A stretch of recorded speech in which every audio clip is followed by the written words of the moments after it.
दोस्तों नमस्कार। लोक सेवा मंच की थॉट सीरीज में आज मैं एक ऐसी सच्ची घटना के बारे में बात करूंगा जो मेरे एक मित्र ने बताई। मेरे मित्र ने बताया कि एक दिन दोपहर बाद लगभग 3 बजे वह एक इंटरनेशनल पब्लिक स्कूल के गेट पर खड़े थे।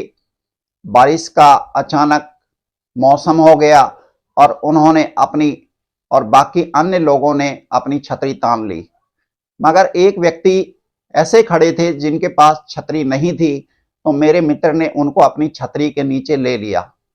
जैसे ही बच्चे आए, हम लोग बच्चों को लेकर के जाने की तैयारी में थे, तभी अचानक एक आलीशान गाड़ी आकर वहां रुकी और रेन कोट में एक लंबा नौजवान लड़का छतरी लेकर के उस व्यक्ति की ओर बढ़ा।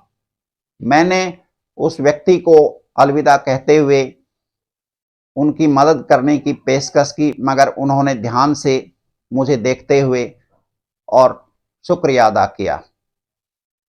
सब लोग अपने घर चले गए। कुछ दिन बाद एक शाम को मेरे मित्र की एक आलीशान सोसाइटी जिसमें वो रहते हैं, उसमें एक 6 वर्षीय बच्ची बहुत गंभीर तौर पर बीमार हो गई और वो ऐसा समय था जब डॉक्टर्स बैठते नहीं हैं।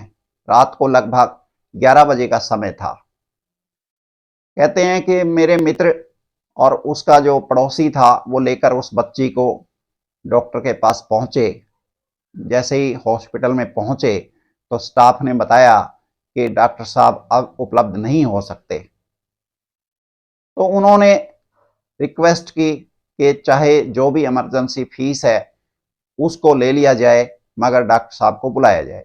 डॉक्टर साहब को सूचना दी गई। डॉक्टर साहब वहां पर आए, वो इमरजेंसी फीस दे चुके थे। डॉक्टर साहब ने जैसे ही मेरे मित्र को देखा तो उन्होंने कहा, अरे सर, आप कैसे? मेरे मित्र ने बताया कि ये बच्ची मेरे मित्र की पुत्री है जो मेरी सोसाइटी में रहते हैं। इसको अचानक तेज बुखार हो गया और इसलिए मुझे इनके साथ आना पड़ा। डॉक्टर साहब ने तुरंत अपने स्टाफ को आदेश दिया कि उस बच्ची की अच्छी से अच्छी देखभाल की जाए। उन्होंने तुरंत बच्ची को एक इंजेक्शन देने के लिए कहा और कागज पर दवाइयां लिखी और फिर कहा कि सर, ये दवाइयां आप कहाँ ढूंढते फिरोगे। उन्होंने अपने स्टाफ को अपने पास से दवाइयां देने के लिए कहा और फिर उनको कॉफ़ी का ऑफर दिया। जब वो कॉफ़ी पी रहे थे तो डॉक्टर साहब ने कहा कि आप जैसे अच्छे लोग दुनिया में कहाँ मिलते हैं। खैर, उन्होंने अन्य बातें भी की और जब बच्ची सामान्य अवस्था में आ गई तो डॉक्टर साहब ने उस बच्ची को घर ले जाने के लिए कहा और जो दवाइयाँ लिखी थी उसको समय के मुताबिक समय अनुसार देने का उनको परामर्श दिया। जब वो बच्ची को लेकर चलने लगे तो उन्होंने काउंटर पर बिल अदा करने की पेशकश की, तो उनके स्टाफ ने बताया कि डॉक्टर साहब ने जो आपने इमरजेंसी का चार्जेस दिए थे वो भी रिफंड करने का आदेश दिया है और आपकी दवाइयों के या अन्य खर्चे लेने से मना किया है। डॉक्टर साहब अपनी गाड़ी लेकर के वहां से निकल चुके थे।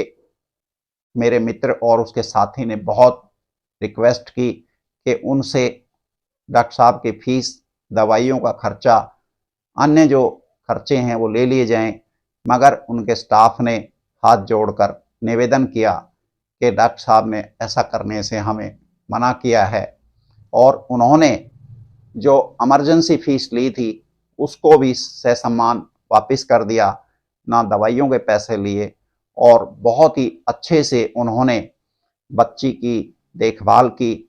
और फिर अगले दिन डॉक्टर साहब का स्टाफ घर पर आया और बच्ची की जांच पड़ताल करके वापस चला गया।